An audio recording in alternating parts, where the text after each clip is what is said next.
Bonnie Parker, and Clyde Barrow, were notorious American criminals who traveled the central United States with their gang during the Great Depression.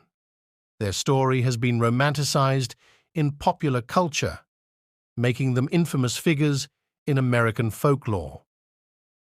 Here's a brief overview of their story. Bonnie Parker was born on October 1st, 1910, in Rowena, Texas. After her father's death, her family married at the age of 16, but separated from her husband and was working as a waitress when she met Clyde. Clyde Barrow was born on March 24, 1909, in Ellis County, Texas. Growing up in poverty, Clyde turned to a life of crime, initially with petty thefts and eventually escalating to more serious crimes. Bonnie and Clyde met in January 1930 at the house of Clyde's friend. According to accounts, it was love at first sight. Bonnie was fascinated by the criminal world, and Clyde was already a fugitive by the time they met. Despite Bonnie's hope that Clyde would leave his criminal life behind, she eventually became his partner in crime.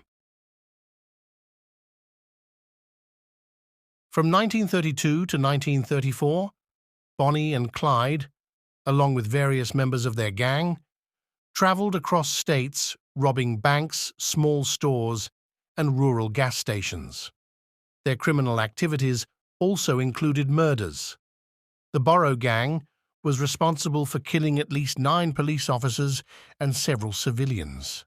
The public was simultaneously horrified and fascinated by Bonnie and Clyde, partly due to the romanticized stories and photos that circulated in newspapers. The media portrayed Bonnie as a cigar-smoking, gun-toting criminal, although this depiction was somewhat exaggerated.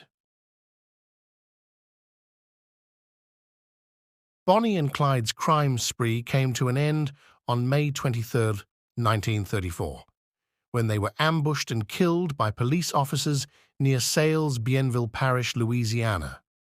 The officers, led by Texas Ranger Frank Hamer, had set up an ambush on the road after receiving a tip about Bonnie and Clyde's whereabouts. Both Bonnie and Clyde were shot multiple times and died instantly.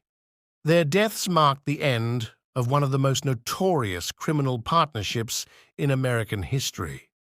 Despite their criminal activities, Bonnie and Clyde have been romanticized in popular culture, including movies, songs, and books, contributing to their enduring legacy as symbols of rebellion against authority.